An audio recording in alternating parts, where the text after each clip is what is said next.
নব তৃণমূলের 21-এ মেয়র রোডে 21শে জুলাই গান্ধী মূর্তির সামনে নব তৃণমূলের সভা করার অনুমতি চেয়ে প্রশাসনকে আগেই চিঠি, আর সভার অনুমতি মিলেছে বলে দাবি ঋতব্রত। নব তৃণমূলের 21শে মেয়র রোডে আর 21শে জুলাই গান্ধী মূর্তির সামনে নব তৃণমূলের সভা করার অনুমতি চেয়ে প্রশাসনকে আগেই চিঠি, সভার অনুমতি মিলেছে বলে দাবি ঋতব্রত। 21শে জুলাই আমরা পারমিশন পেয়েছি। আমরা গান্ধী মূর্তিতে, মেয়র রোডের ওখানে, গান্ধী মূর্তির ওখানে আমরা সমাবেশ করব। প্রথম কর্মসূচি হচ্ছে 21শে জুলাই। প্রাথমিকভাবে আমরা আলাপ আলোচনা করব যে ফাংশনিংয়ের অভিমুখগুলো কি হবে এবং পলিটিক্যাল অভিমুখ, 2, 3, 4টে এজেন্ডা যেগুলো নিয়ে আমরা রাস্তা হিট করব। কোথায় ছিলেন 21শে জুলাই 1993? যারা বড় বড় কথা বলছেন, কোথায় ছিলেন? মমতা বন্দ্যোপাধ্যায়ের নেতৃত্বে তৎকালীন যুব কংগ্রেস যখন আন্দোলন ডেকেছিল, তখন তো তখনকার প্রদেশ কংগ্রেসের বিরোধিতা করেছিল, সামিল তো হয়নি। এরা কোথায় ছিলেন?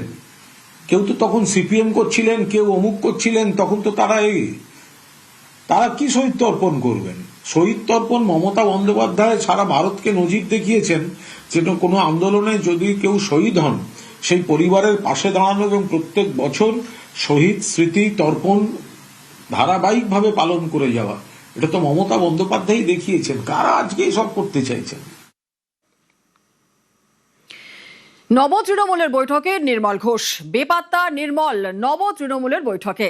পানিয়াডির প্রাক্তন বিধায়কের খোঁজ করছিল পুলিশ, লটারি জালিয়াতি মামলায় খুঁজছিল পুলিশ। নব তৃণমূলের বৈঠকে হাজির নির্মল ঘোষ। যেমনটা আপনাদের বলছিলাম, নব তৃণমূলের বৈঠকে নির্মল ঘোষ, বেপাত্তা নির্মল নব তৃণমূলের বৈঠকে। পানিয়াডির প্রাক্তন বিধায়কের খোঁজ করছিল পুলিশ, লটারি জালিয়াতি মামলায় খুঁজছিল পুলিশ। নব তৃণমূলের বৈঠকে হাজির নির্মল ঘোষ। পাওয়া যাচ্ছে না, তার দুটো কারণ। একটা হচ্ছে আমি ইলেকশন কন্টেস্ট করিনি, 3 নম্বর কারণ হচ্ছে দলের কোনো দায়িত্ব আমি নেই। এখন দল যেদিকে যাচ্ছে, আমি এসেছিলাম কথা বলতে যে দলের হয়ে আমার কি কর্তব্য আছে। আমি এসেছি, আমন্ত্রণ করেছি, এসেছি। কি সিদ্ধান্ত নেবেন, কে নেবেন, we will know in right time, in right thing. আর এবার নব তৃণমূলের জেলা কমিটি, অনুব্রত মণ্ডল সভাপতি বীরভূম, বুরহান মোকাদ্দাম লিটন সভাপতি বসিরহাটের, রথিন বন্দ্যোপাধ্যায় সভাপতি বাঁকুড়ার, রবীন্দ্রনাথ চট্টোপাধ্যায় সভাপতি পূর্ব বর্ধমানের, অরুণাভ সেন সভাপতি হাওড়া গ্রামীণের, উজ্জ্বল কুমার সভাপতি পুরুলিয়ার, আর প্রসূন বন্দ্যোপাধ্যায় সভাপতি পুরুলিয়ার।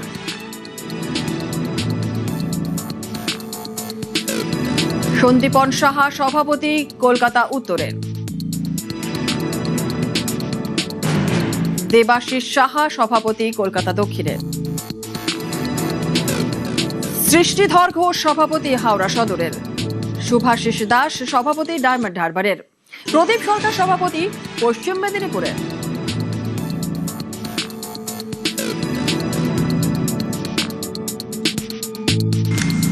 আলিপুরদুয়ার শ্রী বিনোদ মিঞ্জ, জলপাইগুড়ি শ্রীমতী মহুয়া গোপ, দার্জিলিং শ্রী রঞ্জন সরকার, উত্তর দিনাজপুর শ্রী সন্দীপ বিশ্বাস, দক্ষিণ দিনাজপুর শ্রী আনিসুর রহমান, মালদা শ্রী প্রসূন বন্দ্যোপাধ্যায় প্রাক্তন IPS, জঙ্গিপুর শ্রী ইমানি বিশ্বাস, মুর্শিদাবাদ শ্রী অপূর্ব সরকার ডেভিড, কৃষ্ণনগর শ্রী জেবের শেখ, রানাঘাট শ্রী দেবাশিস গাঙ্গুলি, বসিরহাট শ্রী বুরহানুল মুকাদ্দিম লিটন, যাদবপুর ডায়মন্ড হারবার শ্রী শুভাশিস দাস, সুন্দরবন শ্রী গণেশ মণ্ডল, দক্ষিণ কলকাতা শ্রী দেবাশিস কুমার, উত্তর কলকাতা শ্রী সন্দীপন সাহা, হাওড়া আরবান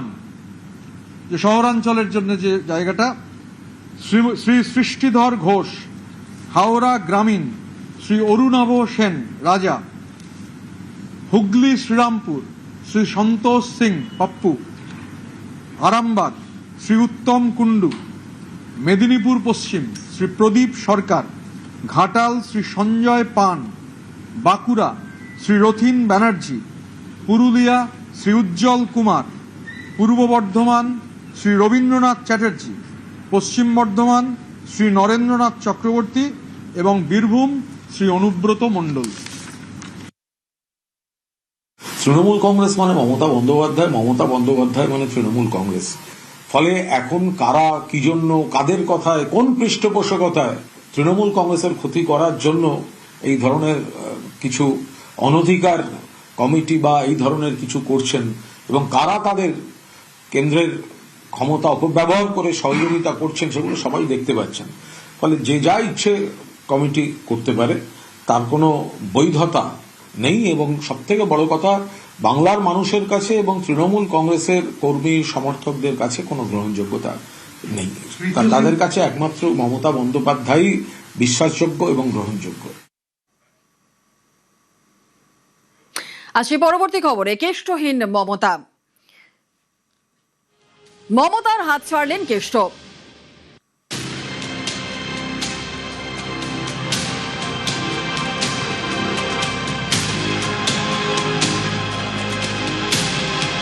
নব তৃণমূলে অনুব্রত মণ্ডল।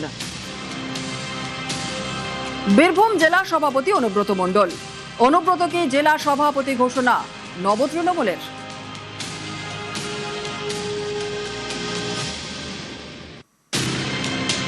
তৃণমূল কংগ্রেসের যারা জেলার সভাপতির ভূমিকা পালন করবেন, বীরভূম শ্রী অনুব্রত মণ্ডল। আর জেলা সভাপতির দায়িত্ব পেয়ে নব তৃণমূলকে ধন্যবাদ অনুব্রতর।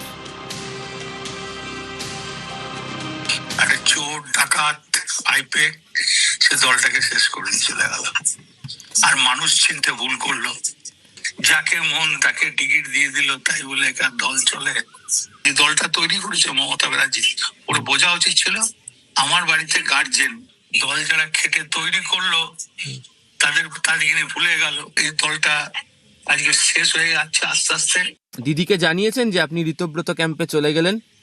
আমি কেন জানাবো? দিদিকে আমার যখন আমি জেলে ছিলাম তখন আমার নাম করেছে, 24 আমার নাম করে ভোট করেছে। আমার কি অন্যায় আমাকে জেলা সভাপতি সরালো? কাজলও তো একই সঙ্গে ঋতব্রত শিবিরে রইল, কিন্তু ও তো এবার বিধায়ক হয়ে গেল। বিধায়ক হয়ে গেল, তার ক্ষতিও হলো।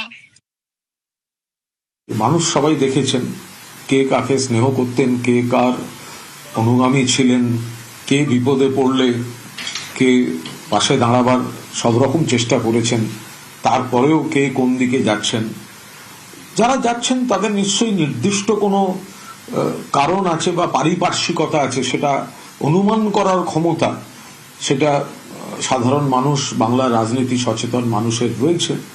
ফলে তারা দেখছেন, তারা বিচার করবেন।